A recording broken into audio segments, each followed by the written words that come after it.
Welcome back. It's another episode of the Spurs Up Show. This is episode 33. I'm your host, as always, Chris Phillips, joined as always by my friend and colleague, Tyler Clark. We got a packed show for you guys today. Going to be breaking down everything from the Gamecocks' 26-19 victory in the Outback Bowl to kind of taking a look back at some of the South Carolina basketball news. The Gamecocks playing last night at Colonial Life Arena in a losing effort to Missouri. Also recap what was a wild day in college football on New Year's Day. All that and more. Before we get into all that, be sure to follow us on iTunes at the Spurs Up Show. Go there, rate, subscribe. Tell us what you like, don't like about the show. Leave us all your feedback. Obviously, we appreciate all the feedback there. I was also just informed, Tyler, we are on the Stitcher app for any of our Android users out there. If you just prefer to use Stitcher for any reason, we are there. The Spurs Up Show, same name. Be sure to check us out there. I think you can subscribe there as well. Follow us on Twitter, as always, at ArmchairSCar. It's going to be at ArmchairSCAR. All of our latest breaking Twitter news, tweets, our feed there, obviously. And also be sure to follow us on Instagram at ArmchairSCarolina for all of our posts there. And, of course, this is a podcast brought to you by the Armchair All-Americans, ArmchairAllAmericans.com, localizing your sports coverage content. Be sure to go to ArmchairAllAmericans.com for all the latest breaking Gamecock news, coverage, the podcast, of course. And all of our other sports coverage there as well. So, like I said, diving right into it, we're going to be breaking down everything that happened on Monday afternoon, New Year's Day. The Gamecocks finding themselves in a New Year's Day bowl for the first time since 2013. Outback Bowl against the same Michigan Wolverines. The Gamecocks, despite an extremely slow start, a game that was 9-3 at halftime, South Carolina finds a way to score 23 second-half points.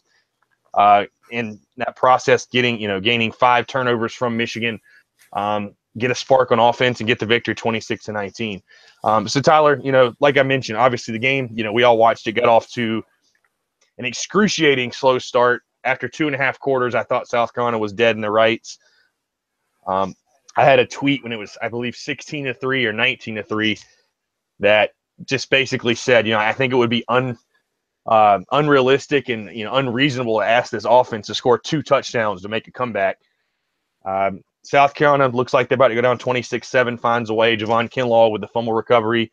South Carolina is able to get the ball back again and kind of, get a run going, hit some throws, and finally hit some plays on offense, and come away with the win. So Tyler, talk about kind of your initial reactions to the game, just kind of what you saw and what your thoughts were. I'm kind of like you. I tweeted somewhere during, I think, the second quarter. It was when Michigan scored the first touchdown, actually. I was like, well, that's ball game. It was off to the start we all thought it would. And I thought the defense played better than I anticipated they would. I think that was their best effort all year. But, yeah, I thought there was no way that South Carolina would score 2 touchdowns, much less 1 in that game. So I was pleasantly surprised in the second half. Yeah, and absolutely. It was, like I said, it was excruciating to watch at the least in the first half, really on both sides. I mean, South Carolina's defense, definitely had a pretty good day. They played well pretty much the whole game, especially. I mean, not just the second half. I mean, both teams I think at halftime it was Michigan had 97 yards of offense. South Carolina had like 85 or 89 or something. It was awful on both sides. Brandon Peters, the quarterback from Michigan, I wasn't very impressed with him. I mean, he just looked like a young guy. I mean, just kind of trying to find his way out there. But Michigan able to, get those points in the first half off of, the muffed punt between Javon Charleston and Chris Lamond's, interception thrown by Jake Bentley kind of gave them some short field position. I think I read a stat today, or maybe it was yesterday. I don't think Michigan didn't go farther than 35 yards on any of their field goal drives. The only drive they went farther than 35 yards was the touchdown drive. I think they went like 71 yards or something. But, yeah, just diving right into the offense, obviously I think they were the hot topic coming in because I think we all kind of everyone expected this to be a low-scoring game, both defenses to kind of dominate. You definitely saw the talent that Michigan has with Rashawn Gary on the D-line. A couple other guys. I mean, they got athletes all over the field, especially on defense. I definitely thought that, South Carolina came out and definitely tried to do some different things on offense. I mean, the first thing I noticed right away was from the Stephen Garcia piece where he talked about kind of the staggered footing of Jake Bentley. I noticed that was different. But overall scheme, South Carolina looked like they definitely tried to go more up tempo. which maybe bit them a little bit early, because the thing with up tempo is if you can't get first downs, you're going to be off the field in about 30 seconds. I thought early it may have hurt them a little bit, but definitely trying some new things, like some different formations as well. We didn't see as many predictable runs for sure. I mean, that was one thing that was really nice. Except on the 3rd and 5. I will say that.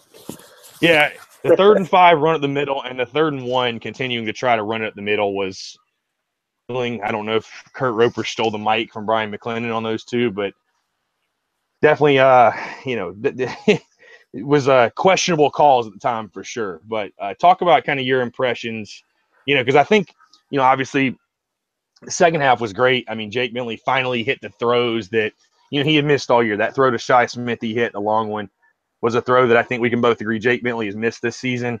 He finally hits it, a perfect strike, to kind of keep building on the Gamecocks momentum.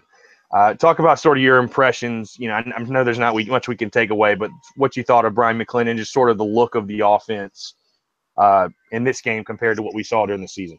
I think the thing that I noticed more is throughout the game later on, you could tell that he started to realize what worked and what didn't, and didn't try to keep hammering it and thinking that it would just work all of a sudden.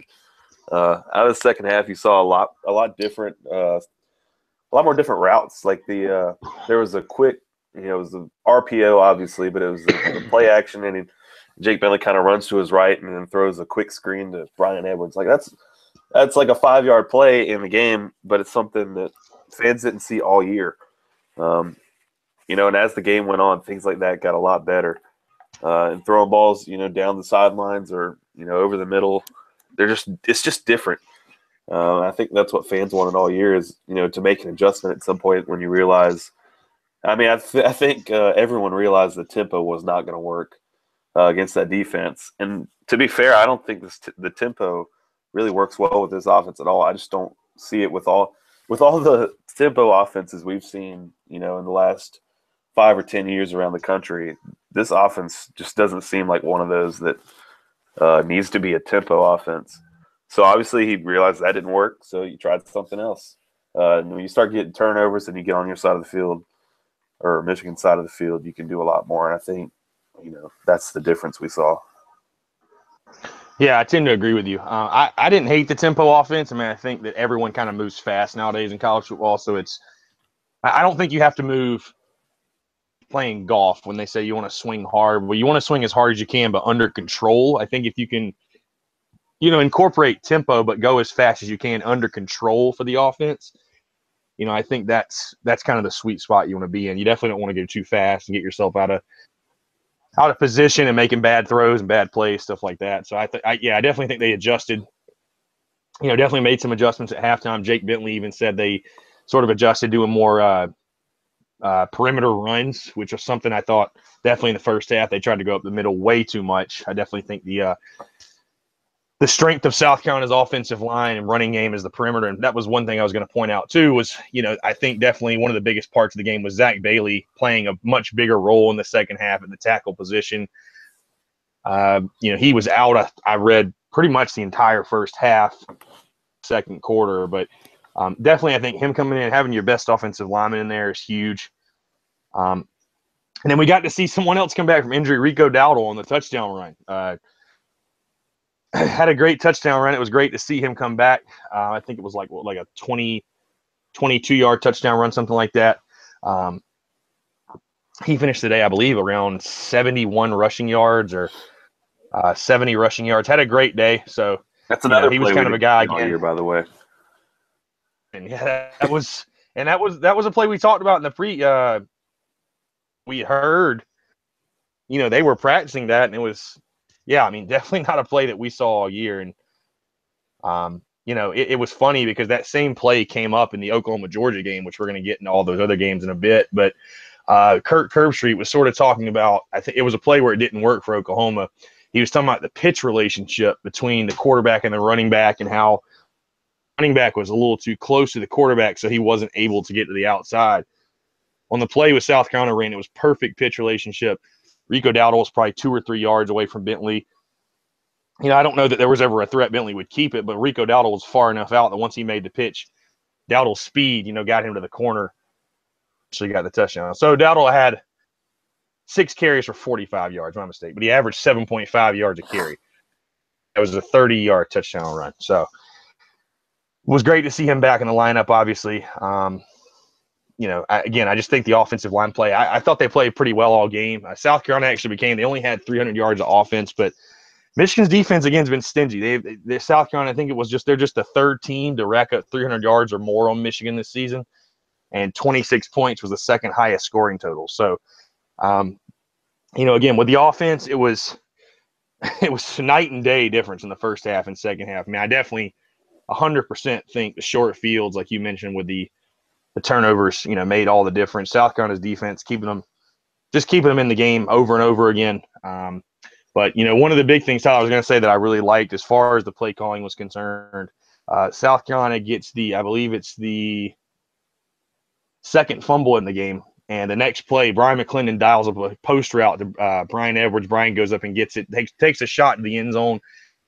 And it felt very Spurrier-esque, just something that we hadn't seen all season again, taking shots after a turnover. I thought that was a huge turning point as well. And I mean, it got the game to 19-16, a 3-point game, and we kind of know what happened from there. Yeah, I mean, that Brian Edwards touchdown, he steps back and you look into the end zone and you're like, no way he's about to throw this. Those that, it's kind of double coverage, but, you go let him go up and get it. And that's something I think all Gamecock fans wanted to see all year was let Brian Edwards go get one. And Ortre Smith, but I think Ortre kind of faded towards the end of the year. He just never got open and dropped a few passes. But we definitely saw out of Brian Edwards what, we tried to see all year. Yeah, definitely. I mean, that's definitely a situation. I mean, Brian Edwards absolutely mossed that guy. And that's the kind of the situation, he talked about the week leading up to that game. He wants to be compared to the greats in the South Carolina career with Sidney Rice and Alshon Jeffrey and those guys. And I mean, that's just the kind of play. I thought Jake Millie made a good throw. He threw it up high where, Brian, could go up and get it and go over the defense, and exactly what happened. So it was, a great play. But yeah, like I said before, the defense really set everything up for the offense, I feel like, in this game. Again, the Gamecocks really that bend but don't break mentality. Michigan was able to get some yards, although South Carolina held Michigan to under 300 yards of offense. 5 second-half turnovers, 3 fumbles, 2 picks. And Tyler, the biggest thing, Javon Kinlaw, he had 1 fumble recovery and another forced fumble. The quote he had after the game was probably one of the funniest things I've ever read, and I'll read it for anybody who may have missed it. On the fumble, on which he forced the fumble, he said, quote, "I looked in his eye, he looked in my eye, he gave that ball up." Basically saying kind of almost a Clowney-esque type deal where he saw me, I saw him, and he was scared. So just Javon Kinlaw continues to be one of the funniest guys, maybe in college football.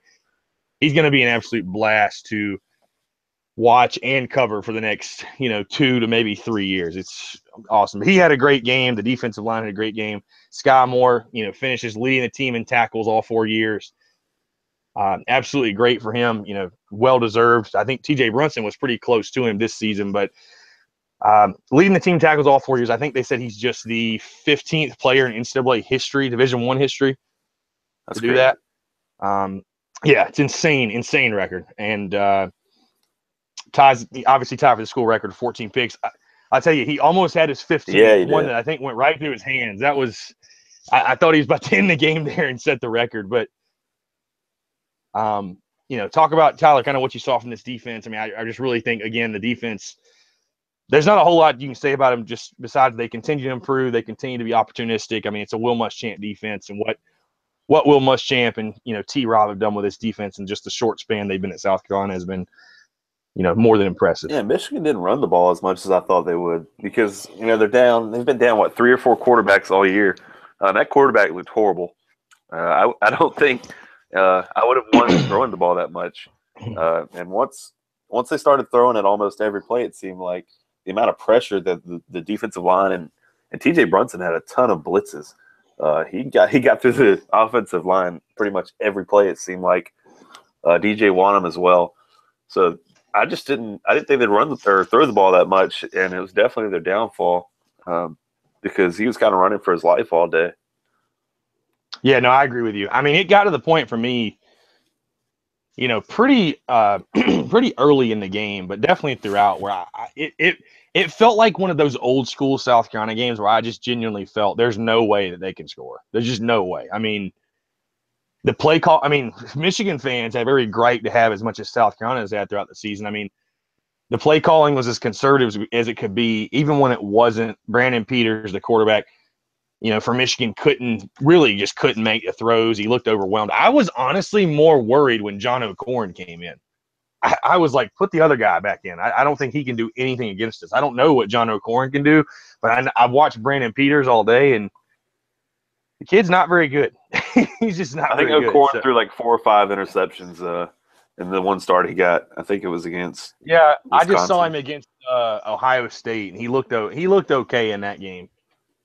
But it's just I don't know. I felt really confident with Peters in there. It's kind of funny to say, but yeah, I mean, honestly, it was just kind of one of those games. You just felt like Michigan. You got the ball back with a minute 46 left or something like that after Parker White missed the field goal. I had no worries that Michigan would go down and score. I just really didn't. So I mean, it was just fun to watch this defense, the way they've grown, the way they've progressed. I mean, again, it's a Will Muschamp defense through and through.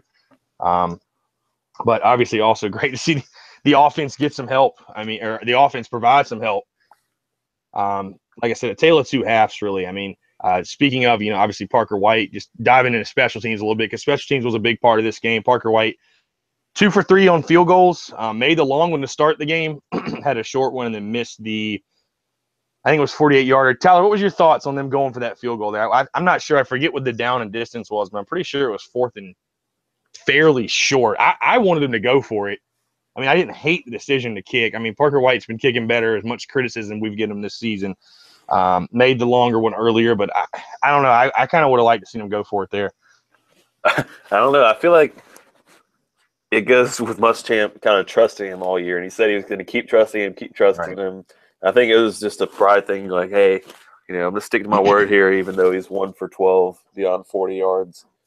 You just got to trust him to kick it, and he has a ton of trust in him. So I said, I mean, if you make it, game's over. So I think that's what he was going for there. Plus, I mean, yeah. I don't think that he was worried about the defense giving up any scores. Yeah, no, true. It wasn't a terrible kick, but it's so funny to watch the broadcast and they pull up his stats and you're like, God, he's 13 for 23. Like, it's just, I mean, not to pile on him, but man, it is so bad. Yeah, it's pretty rough. It's so bad. 13 to 23. I mean, for a quarterback, that's not great for a quarterback completion percentage, much less for a kicker. Again, on the special teams, it's funny from, the Clemson game and this game, it's been kind of a wild ride for South Carolina on special teams. I mean, you had the early fumble, like we mentioned, where Chris Lamont, on the return, thought that Javon Charleston's foot may have hit the ball. It was really, really, really close. Lamont kind of tries to make a play on the ball to save what he thought was the fumble, can't corral it in. Michigan gets the ball at basically midfield, South Carolina's 45-yard line. In the first half, one of their field goal drives, South Carolina's defense bows their neck again, and then Michigan gives the ball right back in the second half on a fumble on a fair catch that was a complete fail by the Michigan return man.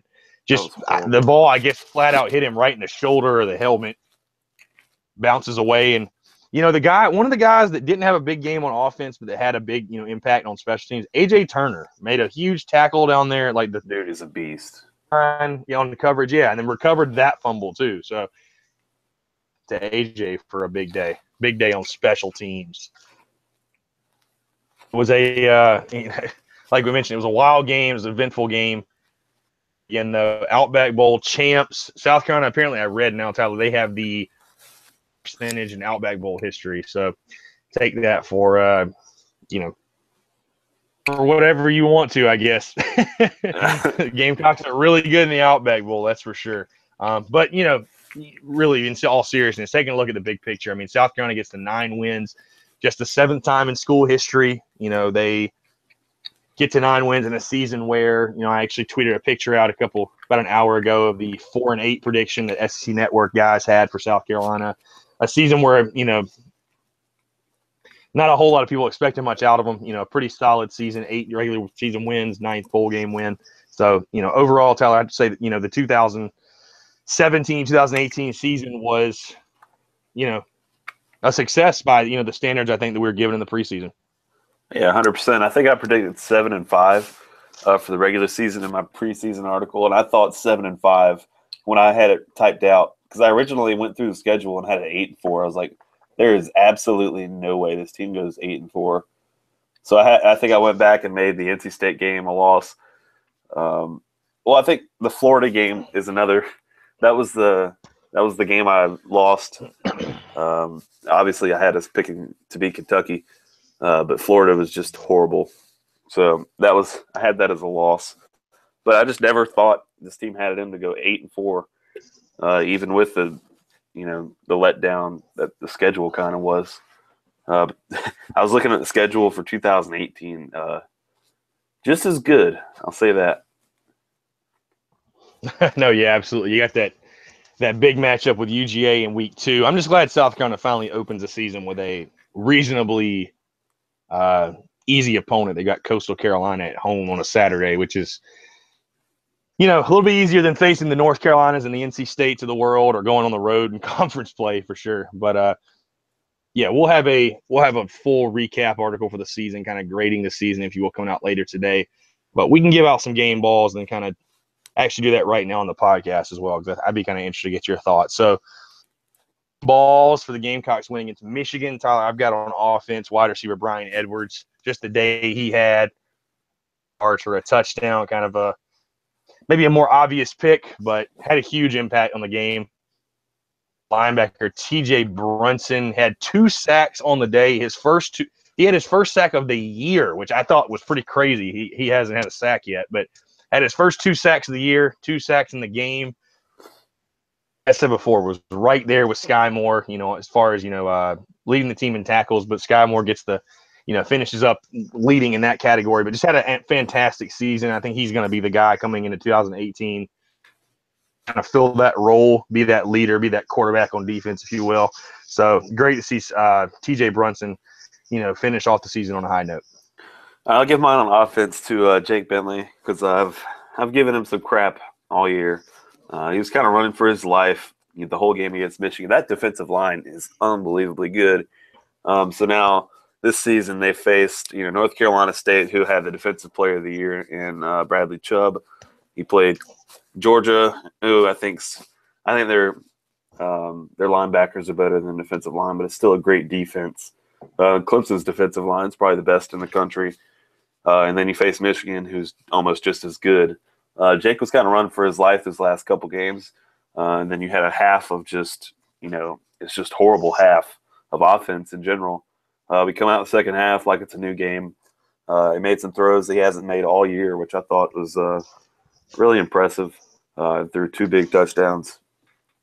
Without him, I don't know if Gamecocks had it in them. And then on defense, I'll give mine to Javon Kinlaw.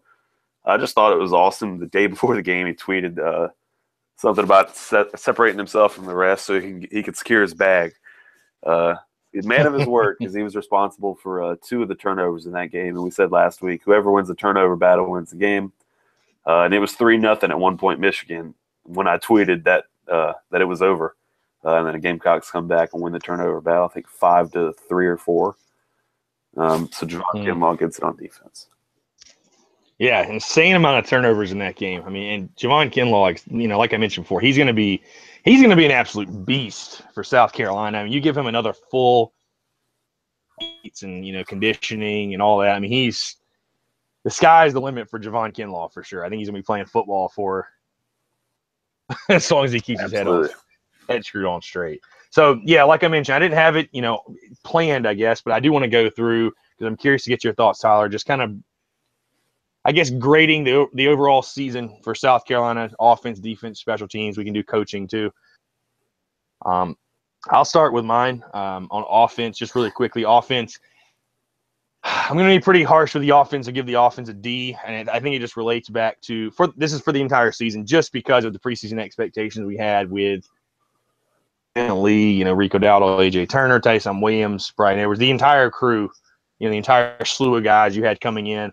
Obviously, South Carolina has made firing Kurt Roper. Obviously, they're going to have a, search going on. Maybe Brian McClendon gets the job. Maybe he doesn't for OC, but I think with everything, the expectations you had in preseason, overall, I'd have to give the offense a D. But beside the defense, I mean, I think you've got to go A for them. I mean, probably A plus, honestly. I mean, from what we expected the defense again to where they ended, they led the SEC in takeaways over Alabama by five or six takeaways after the bowl games finished up on New Year's Day. I mean, so absolutely fantastic year by the defense. Again, Sky Moore coming back, I think, made all the difference. The defensive line absolutely stepped up with Ulrich Jones, Taylor Stallworth, Dante Sawyer. You had guys like Sterling, young guys play some roles. TJ Brunson having a fantastic year.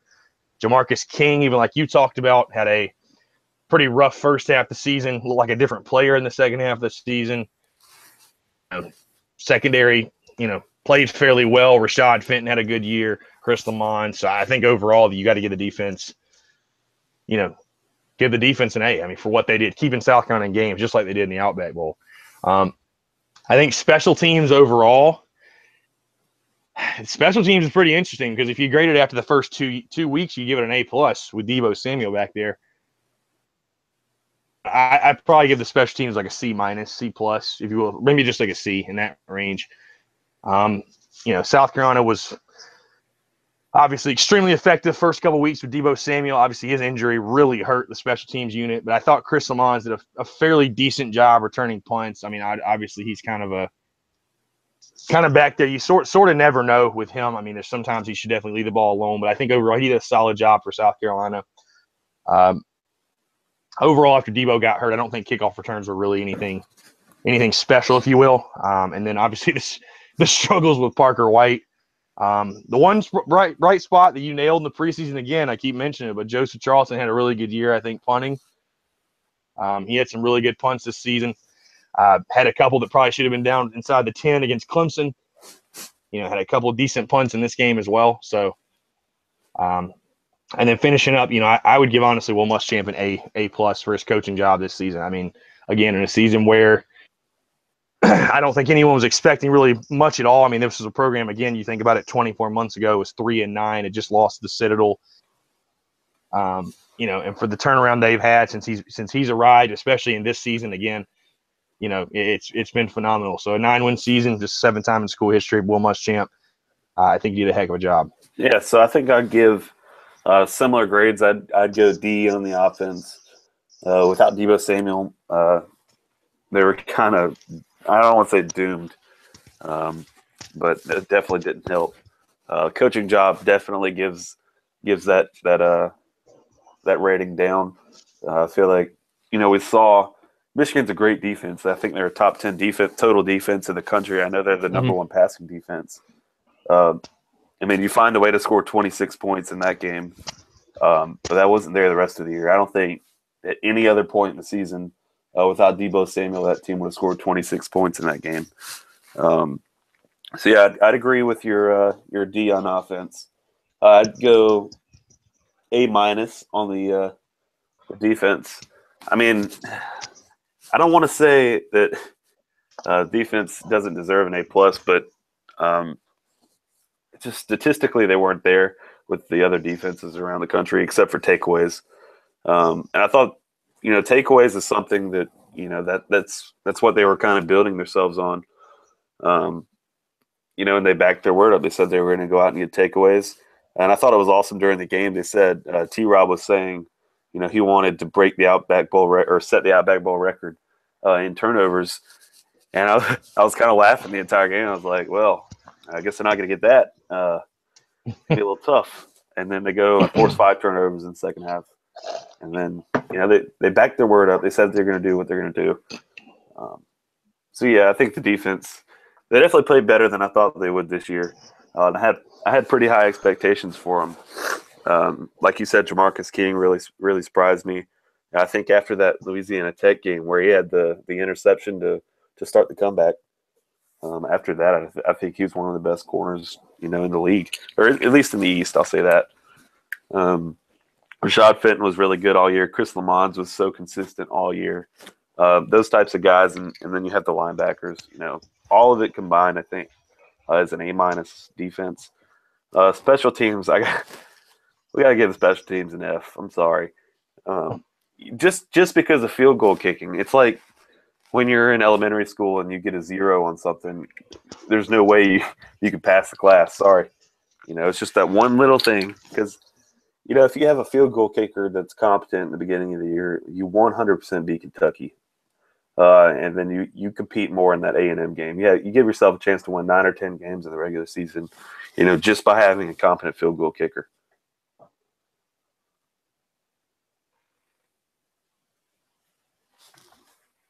Oh, I got to give coaching too, huh? Coaches, Yeah, coaching. Will Muschamp Sorry. definitely gets an A+. Absolutely gets an A+. I don't think anyone in the country thought they were going to win 8 games. That knows what they're talking about, at least. T-Rob also gets an A+ because, just developing players. TJ Brunson and DJ Wanham are guys last year that, Gamecock fans aren't really worried about. And then Javon Kinlaw coming in, his weight loss and just getting into shape in general, and then going out and performing the way he did all year. Those are 3 guys that no one really thought would have the impact that they did this year, and that's all coaching. I don't really care what anybody says about that. That's all coaching. It's all development from an off season into another regular season. Yeah, no, I 100% agree with you. Before we get, because we're going to move and talk a little about basketball, I do want to ask, obviously, it's going to make very, very, very interesting off season. I mean, anytime you win your bowl game, there's a lot of hype going to be surrounding coming in the 2018 season. Offensive coordinator position. I'm going to put you on the spot, Tyler, because I know I've got my answer. Obviously, I don't think any of us were going to say we're not going to take too much stock in this Michigan game when it comes to the coordinator position, who's going to get that job. In your opinion, what would you do? Would you keep Brian McClendon on, or are you going outside the program for that hire? I don't see. My decision was made, I feel like, before the Michigan game even happened. And I definitely didn't let Michigan game, affect my decision. But I think Brian McClendon's got to be your guy, because I think, the younger guy is the type of guy that this program needs. Because, you look at T-Rob. I don't know how old T-Rob is, but I know Brian McClendon's 34. T-Rob's not very old, right? For sure. So I think you need those types of younger guys with a ton of energy and know what they're doing to run a program, because I feel like they relate with the guys more that they're trying to recruit and that they're trying to teach. And then definitely on the recruiting front, we need Brian McClendon's got to be that guy, because he has almost every connection possible in the state of Georgia from his years at Georgia. I put out a tweet the other day. I don't know if you see it or saw it. With all the guys that he was responsible for recruiting at Georgia. Oh, yeah. And it was pretty much every guy that had anything to do with them beating Oklahoma the other day, plus Todd Gurley, Isaiah Crowell, Keith Marshall as well. Yeah, all those guys. Yeah. If you could just get half of those guys at South Carolina, you feel like you have a chance to win a lot of games. I just feel like he's – plus I don't know all the guys around the country that are available – to hire as an offensive coordinator. A lot of the guys on Twitter, all the analysts were really liking the guy out of Toledo. And then Toledo goes into a bowl game against Appalachia State and loses 34-0. So I just don't know, what's available and who they're looking at. I feel like I could have a better, estimate if I knew those other guys. Yeah, it was funny. I was listening to our friends at 107.5 The Game, and it was funny. They had some fans calling in. Rich Rodriguez just got fired at Arizona. They had people throwing around that name. Yeah, and I know they had people throwing around Art Briles, Kendall Briles. Yeah, you don't want to bring somebody like that into your program for sure. I will say this. Before the bowl game, I kind of thought, and to again let the Michigan game sway me. And for fans that are letting it sway you, remember there were 2 halves of that football game. But before the game, I was kind of the impression that they go outside the program. You need to get a guy that's got a reputation, sort of a name, if you will, whatever. But I'm kind of more so, now I'm kind of leaning the other way. I mean, you make a lot of great points as far as, Brian McClendon's a proven recruiter, undoubtedly. And, he's been linked to, people have obviously been trying to, I think Tennessee was trying to hire him for their wide receiver position. And I heard rumors of that. And it sounds like he's going to stay on staff at South Carolina. But, there might be a reason Brian McClendon is such a sought after, assistant right now. Recruiting ties. And, for me, more so with the offensive coordinator position, it's I've told people this. It's not about the name per se. I don't care who the person is. It's just all about scheme. And again, I think somebody made a great point to me when I was watching the game. One of the biggest problems it seemed with Kurt Roper is that he would come into a game and a little bit of controversy, or maybe the offense wasn't having success. He would completely scrap the game plan. I mean, we all heard Jake Bentley made and Hayden Hurst made after the Outback Bowl when they blatantly just said, what was the difference, in this offense versus the Kurt Roper? He said, we actually ran the plays in the game that we ran in practice, which is a mind-blowing statement. You would think that's mad the most when I read that. obvious thing. So basically, what you're saying is the plays you ran in practice and your game plan for the game, once one thing went bad in the game, you just completely scrapped that and went to something completely different, which explains a lot. I mean, it seems to explain a lot, in my opinion. So I thought with Brian McClendon, in his first opportunity, again, he was playing a great defense, and, he stuck with the game plan. They made some adjustments at halftime, but I thought, again, he stuck with the game plan, what he wanted to do, and eventually it worked out. I mean, I just think, again, that quote that Jake Bentley had was not made a big enough deal because, I mean, that's insanity. I mean, that's just insane. So, again, nobody could accuse Kurt Roper of not knowing offense, but I just think that shows just in-game play calling, game plan. And, again, that's what I talked about all year is having an identity. I think that's the reason probably South Carolina didn't have an identity. I mean, maybe they were trying to establish game to game, got completely thrown out the window because I don't know if Kurt Roper himself believed in the game plan. So, I don't know. It'll be interesting. I mean, I personally – I'm to the point where I wouldn't be mad either way if they made a hire outside of the program. I will say McClendon's definitely the kind of guy that I would love to keep on staff. I mean, he just younger guy. The players all seem to love him.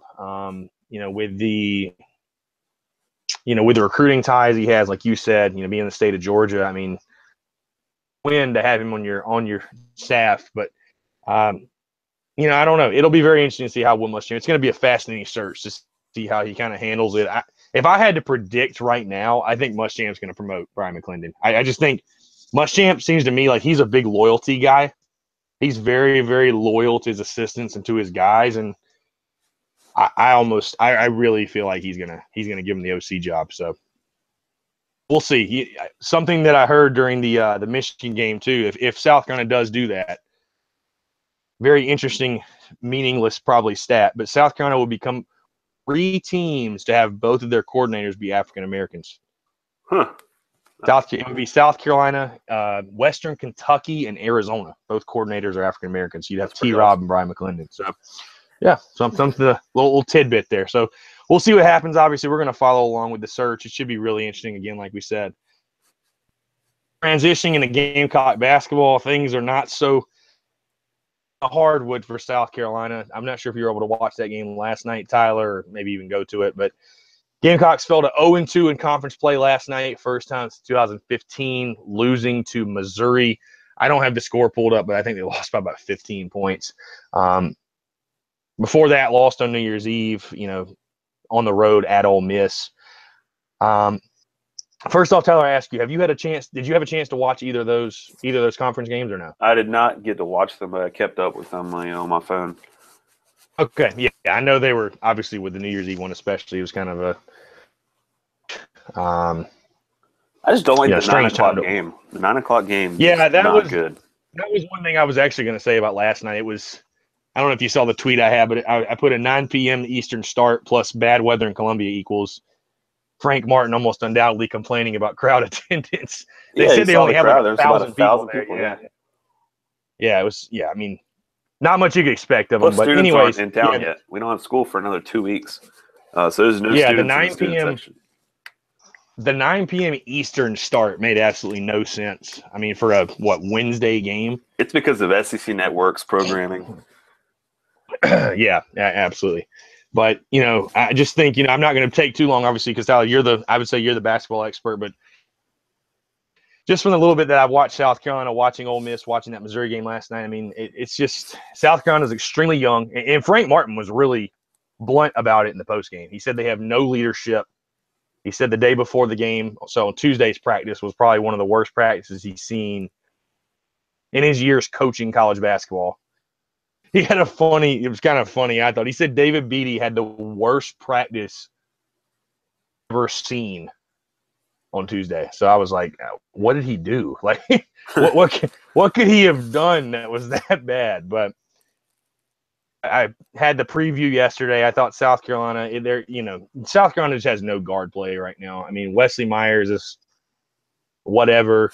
Frank Booker's he's an okay guy. I mean, Beatty, but Rakeem Felder's not with the team, and Corey Holden is hurt, who I think two guys that would tremendously help this team. The one bright spot from last night is Chris Silva just continues to dominate down low. Again, just not enough. I mean, Tyler, talk about kind of obviously from what you've seen, what you've kind of kept up with, your takeaways from so far in the season. Obviously, extremely early, but it's. I think there's a lot you can kind of take away from these first two SEC games. Yeah, I think it's a typical, you have two really good, a power forward center combination in Kotsart and Silva, but you have really nothing else to go with. You have no guard play. Frank Booker's been pretty good at small forward, but all he is a shooter from the three at that. So you have a niche market, kind of there in Frank Booker, and then you have guard play. You're asking Wes Myers to start. He's not, being your point guard that you need him to be in SEC play. This team, is really going to struggle without Asani Gravett. And I think even with Asani Gravett, I think they'll struggle just because of depth reasons. But Chris Silva is so good. His transition from his freshman year, he could go out there and get 3 fouls in a span of a minute and a half and play 12 minutes in the game. He's going a lot deeper in games now. Wants him to be, the leader of the team, and he's just not that guy. But he can't do everything by himself, unfortunately, because it'd be really fun to watch. But there's just no depth and there's no identity yet because everybody's so young. Yeah, no, absolutely. I mean, you can just obviously see it when you're watching the games. There's no leadership out there. I mean, like I said, Chris Silva just doesn't seem to be that guy. And I mean, it's not Frank Martin's not fault. having a Sonny. No, it's not Frank Martin's fault. Yeah, and I mean, not having Asani Gravett as well. I thought he was going to play last night, and they said he was going to play. Just said they didn't like what they saw in pregame shoot around. So, just again, we talked about you lose Sin Thornwell, you lose PJ Dozier, you lose Dwayne Notice. I mean, you lost I think about 72% of your scoring from last year. We knew there were going to be some growing pains. You just got to hope eventually somebody's going to, step up in that locker room and be that leader and kind of take over. Because I think that's really what South Carolina is, what they're missing right now for sure. And they actually host Vanderbilt Saturday at 6:45. So trying to avoid going to 0-3 in conference play. I might go to that game. Yeah, you should. I would go if I was going to be in town. Yeah. But yeah, we'll get into some listener questions. We had a couple here from Twitter. We'll start from Reddit, Cash96. What adjustments were made on offense during halftime? And then 602 added to that question, who made the adjustments? So, yeah, I mean, I think we talked about it a little bit earlier. Jake Bentley, definitely talked about, I think, in the passing game, I think they kind of stuck with their gun, if you will. Maybe they made some adjustments to take some more shots down the field, but I think those shots were kind of set up by, all the turnovers the defense gave them. So I just think, running the ball to the perimeter more was definitely evident in the second half. There weren't so many up the middle type runs, if you will. We saw a little creativity on 3rd and 1. I don't know if you remember that, Tyler, but we saw the pass or just kind of a swing pass out to out to the flat or whatever, but we saw something other than a run at the middle on 3rd and 1. One of my underrated tweets during the game, I thought, was it was Brian McClendon trying to figure out how to get a 3rd and short, and it was the Zach Galifianakis math gif. I thought that deserved more love than it got, but whatever. Next question from Reddit comes from Adaman360. Did Brian McClendon do enough to earn the OC job? We talked a little bit about that earlier as well. I don't think that get caught up in taking too much in this Michigan game. I mean, think about it. The guy had 3 weeks to get ready against the top 5 defense in the country. So, I don't know. But has he done enough over his coaching career to get a shot? Yeah, I think so. I don't think he'd be in consideration for the job in the first place if he hadn't. So, and then the last question comes from Twitter, J Cook Sports. Expect the OC position to be announced. I mean, Tyler, I would say pretty soon. I mean, the next couple weeks. I mean, you want to get that position locked down. God, you like it locked down before National Signing Day, although I don't think South Carolina will have to really – I don't think that's going to be a big deal for them just because I think the rest of the guys they're trying to get are defensive guys mostly, except Bryce Thompson, but I think he's the kind of guy that's going to stay no matter what, stay committed. But it's, certainly before spring practice. So I would say if it goes beyond a month, I'd be shocked. Yeah. I mean, honestly. So I'd say the next couple of weeks. But with that being said, that was all the questions we have. Moving to a little post show because, Tyler, I know we both want to talk about what a wild day it was on New Year's Day for football. I mean, an absolutely fantastic day, and I was dreading every second of watching. I don't know how many of you know our CEO, Andrew Stevens, went to the University of Georgia. Was absolutely loving watching him squirm every second of every possession in the first half for the Rose Bowl, and was absolutely dreading watching him celebrate on Twitter the entire second half.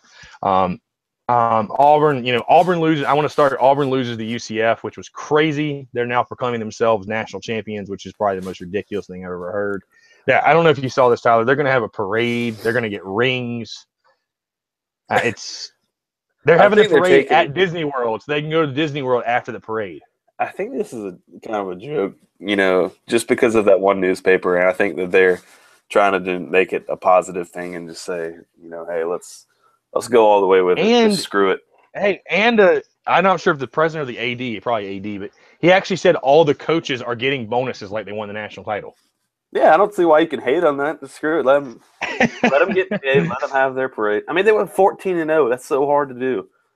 You beat a really good Auburn team. I would just love to see UCF play Alabama. Oh yeah, I would. Or Georgia, or Oklahoma, whatever. But or Clemson. Yeah, or Clemson. But crazy. I mean, I can't believe they beat Auburn. To be perfectly honest with you, and Auburn bowl and sort of lays an egg. So UCF gets it up there. LSU falls to Notre Dame in what was really dramatic fashion. Notre Dame. I didn't really watch any of that game because it was on the same time as the South Carolina game. But Notre Dame completed a pass down the sideline like a minute and a half left to beat LSU. The ones that we want to talk about, though, I know, Tyler, you were actually on the UGA side in the Rose Bowl. Of course, I was on the Oklahoma side because of the University of Georgia. I completely blame myself for this, by the way. Halftime, that basically just made fun of Georgia getting blown out. And that tweet did not age well. That is safe to say. UGA, with that comeback in the second half, I mean, it was crazy. I know, what did you have? UGA, you had them -2, I believe it was. -2, yeah. And the crazy part is you would have been good with the field goal. That's the craziest part. Oh, yeah. The overtime. It was wild. But, Georgia obviously put the Sony Michel with the touchdown. That was a crazy game. I mean, if you're an Oklahoma fan, you got to be just so sick to your stomach. Like, you kind of had that game wrapped up. What did you think about the squib kick in the half? Oh, that's so dumb. So dumb. I had a sick feeling in my stomach after that. I'll be honest. Just stuff like that always comes back to haunt you. Like the thing with missing extra point. It's like a missed extra point. It's the same way. Yeah. There's literally no logic to squibbing it. I don't know that Georgia returned one kick that entire first half, and it definitely not enough to warrant a squib kick. They said Georgia hadn't returned a kickoff for a touchdown in 6 years. Like, you're worried they're going to do it now with like 5 seconds left? Yep, and that cost them the game. Yeah, it was it was nuts. I thought Hindsight's Oklahoma got 2020 so though. conservative. Yep, I thought they got so conservative in the second half, though. I mean, their game plan in the first half was the most unreal. It was like it looked like they were playing NCAA football. I mean, it was Dude, insane they the way they kicked were them moving in the on mouth offense. every play. Yeah, But yeah. Georgia, that running game is so unbelievable. That running game was stupid. I mean, it felt like to me every time they gave the ball off, they weren't touched for the first 15 yards. I saw we talk about this on Twitter that I think 2 nights ago. But I played NCAA for the first time and NCAA 14 for the first time in probably 4 years or 3 or 4 years. My first game back, my buddy was North Carolina for some reason, and I was South Carolina, of course. And our game was 63-56. That's what that game felt like. Yeah, no, it was crazy. I mean, it was wild. So Georgia, it's going to be Georgia and Alabama in the national title in Atlanta. Got to talk about it a little bit. Bama beats Clemson. And, Tyler, I got to say,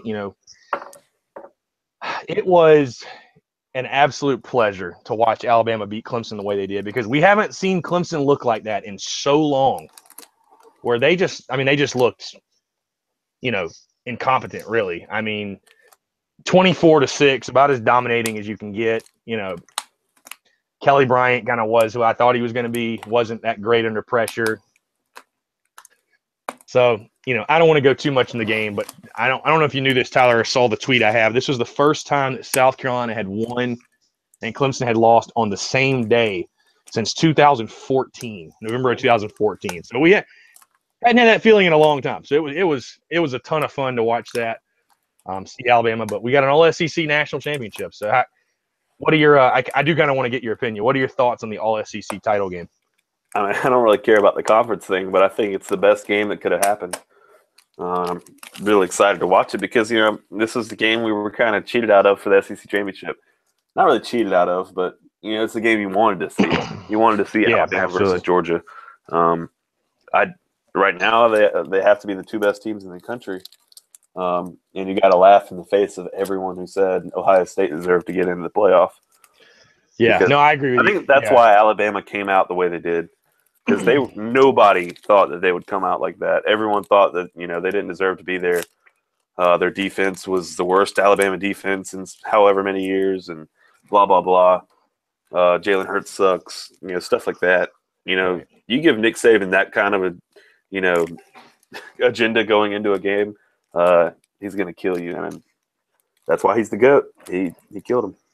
Yeah, I mean, I definitely want to say first off, too, I want to say I'm not a conference homer at all. And it's so funny, dude, I'll say it's so funny to go on Twitter and see Clemson people trying to come at South Carolina fans for, pulling for Alabama, this and that, which I've said forever, I've said for years, is I don't know who these people are. Like, I don't feel like I've ever seen these people. Maybe I'm just naive. I don't know that people that are South Carolina and Alabama fans for some God knows reason. But, pulling for Alabama on Monday night had everything to do with hating Clemson, had nothing to do with liking Alabama. I don't give a damn who the team was they were playing. So, I mean, I was pulling for Oklahoma to beat Georgia. So I do not care about conference affiliation, whatever. But I do think it's interesting, and it's kind of funny to see, we've got, these guys like Joel Klatt and Danny Cannell who are just all up in arms about the All-SEC national title game. Danny Cannell blocked on Twitter for 4 years. I will say it's a very smart idea. Yeah. No, yeah, it's just been funny to see, like, people acting like the world just falling apart around them. D teams in the national championship. So it'll be interesting. Should be fun to watch. I mean, it's funny. I don't know if it'll be fun to watch outside of like a quarter of the country, but whatever. We'll enjoy it. We'll have fun. We'll have fun watching that game. Should be fun.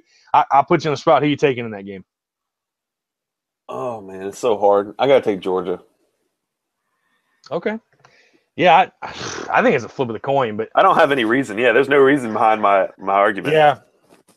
Yeah, I think I'm gonna go the other side and take Alabama, just because I don't know. You give Saban had a month to get ready for Clemson. I know he doesn't have that long for this game, but I don't know. Running game against running game, strength on strength, and I don't know. Hard to pick against Alabama, but we'll see.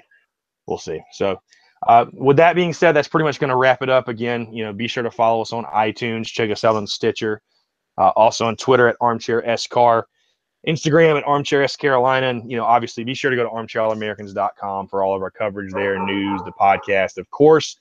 And leave us some feedback. Again, we appreciate it. So, in the meantime, we will catch you guys next week, probably talk some more Gamecock basketball. We're going to get into Tyler, college baseball season just a month away. One of my favorite times. We're going to preview that probably a couple weeks down the road, but a lot going on in Gamecock land. So before I let you go, Tyler, you got any last words? Anything you want to say? No last words. No last words. All right, perfect. Well, again, he's Tyler Clark. I'm Chris Phillips. This is the Spurs Up Show. We appreciate you guys listening. We'll catch you next time.